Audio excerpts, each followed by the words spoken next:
So first of all ఒక 1 year back అనుకుంటా, 1.5 year back ETV win అనే ఒక యాప్ పెట్టినప్పుడు నేను ఒకసారి ఊరికి వెళ్ళి చూసి అసలు ఈటీవీ విన్ యాప్ ఎలా ఉంటుందని చూస్తే చిన్నప్పటి నుంచి నేను చూసిన సినిమాలు అసలు పెద్ద సినిమాల లిస్ట్ ఉంది.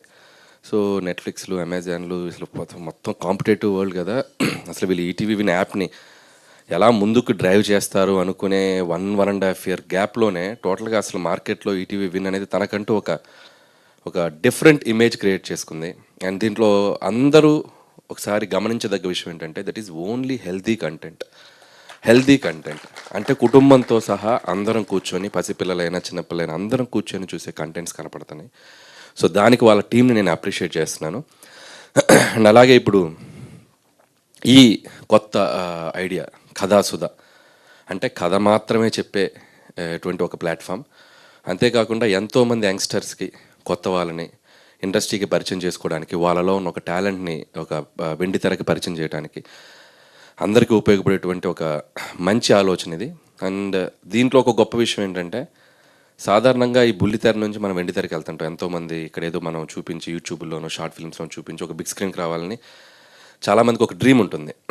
కానీ సో ఇలాంటి వాళ్ళందరినీ ఇన్స్పైర్ చేయడానికి వెండి తెర మీద దర్శకేంద్రుడు ఉన్నటువంటి ఒక కె రాఘవేంద్రరావు గారు కూడా దిగి వచ్చి ఒక యంగ్ డైరెక్టర్ లాగా ఎప్పుడేదో కొత్త అవకాశాలు తీసుకుని ఏదో కొత్త ఫిలిం తీసినట్టు ఏదో ఇక్కడ వచ్చి నిలబడి యంగ్ టీమ్ తోటి నిలబడి ఆయన మాట్లాడుతుంటే నాకు చాలా ఇన్స్పైరింగ్ అనిపించింది. అంటే మనం సాధించింది ఏదో ఒక 5 సినిమాలు తీసేసి ఇట్లు కొట్టాం కదరా బాబు, ఇంకా అసలు ఆయన చూసి ఇంకా ఎంత నేర్చుకోవాలి, ఎంత గ్రౌండెడ్గా ఉండాలి, ఎంత డౌన్ టు ఎర్త్ ఉండాలి, సినిమా నుంచి ఇంకా నేర్చుకోవచ్చు. అంటే ఒక సినిమా హిట్ రాగానే నాకు అంతా తెలిసిపోవటం కాదు, సినిమా అనేది ఎవ్రీడే ఒక లెసన్ మనకు కొత్తగా పరిచయం అవుతూ ఉంటుంది. యంగ్స్టర్తో పోటీ పడాలి, ఇంకా నేను ఏదో ప్రూవ్ చేసుకోవాలని చెప్పి ఆయన తప్పనకి నిజంగా హ్యాట్స్ ఆఫ్ గురుగారు, హ్యాట్స్ ఆఫ్. అండ్ అలాగే ఇందాక రాఘవేంద్ర గారితో నేను కింద కూర్చున్నప్పుడు ఒక మాట అన్నాను, 20 నిమిషాల్లో కథ చెప్పొచ్చా అని.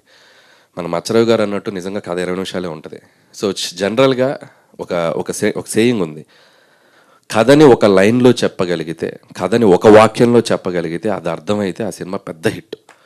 అంటే ఎంత షార్ట్గా చెప్పినా ఆ సినిమా అంత డెప్త్ మనకు అర్థమయ్యగలిగిందంటే అది అంత పెద్ద హిట్. ఫర్ ఎగ్జాంపుల్ ఒక పెళ్లి సందడి గురించి చెప్పాలంటే, కళలోకి వచ్చిన ఒక స్వప్న సుందరిని ఎలా ప్రేమించి పెళ్లి చేసుకున్నాడు, సింపుల్. అది అంత బాగా అర్థమైంది కాబట్టి సినిమా అంత పెద్ద హిట్.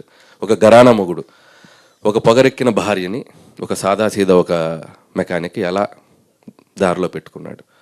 ఒక జగదేగుడు అతిలో సుందరు, దైవశక్తితో పాటు మానవ శక్తి కూడా అంతే ఈక్వల్ అన్నది చెప్పి, అట్లా ప్రతి కథని ఎంత సింప్లిఫైడ్గా మనం చెబితే అర్థం అవద్దు, అది అంత గొప్ప కథ అవుతుంది, అంత పెద్ద హిట్ అవుతుంది. ఎందుకంటే కింద ఉన్న కామన్ మ్యాన్ కూడా అర్థమయ్యేంత ఈజీగా ఉండాలి కథ. ఎప్పుడు దాని చుట్టూ మనం ఎంత హడావిడి చేస్తాం, ఎంత స్క్రీన్ ప్లే చేస్తాం, ఎంత మేకింగ్ హడావిడి చేస్తాం అనేది తర్వాత సెకండరీ థింగ్.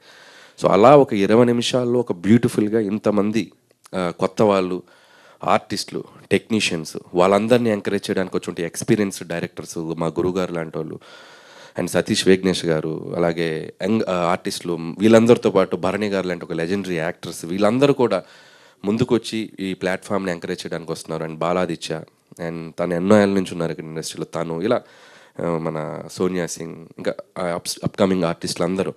సో అందరికీ నా పేరున నేను విషెస్ చెప్తున్నాను. సో డెఫినెట్గా మీ డ్రీమ్స్ అన్నీ నిజమవ్వాలి. అండ్ ఈ ప్లాట్ఫామ్ నుంచి మళ్ళీ మీరు ఇంకో 10 మంది డైరెక్టర్ ఇన్స్పైర్ అయ్యే స్థాయికి ఎదగాలి, మీరు వెండి తెరకు రావాలి, మీరు మంచి సినిమాలు తీయాలని నేను అందరికీ నా విషెస్ చెప్తున్నాను. అండ్ వన్స్ అగైన్ ఈరోజు ఈ ప్రోగ్రామ్కి నన్ను పిలిచినందుకు గురువు గారికి thank you so much. And రేపు మళ్ళీ మార్నింగ్ కలుస్తున్నాం మనం.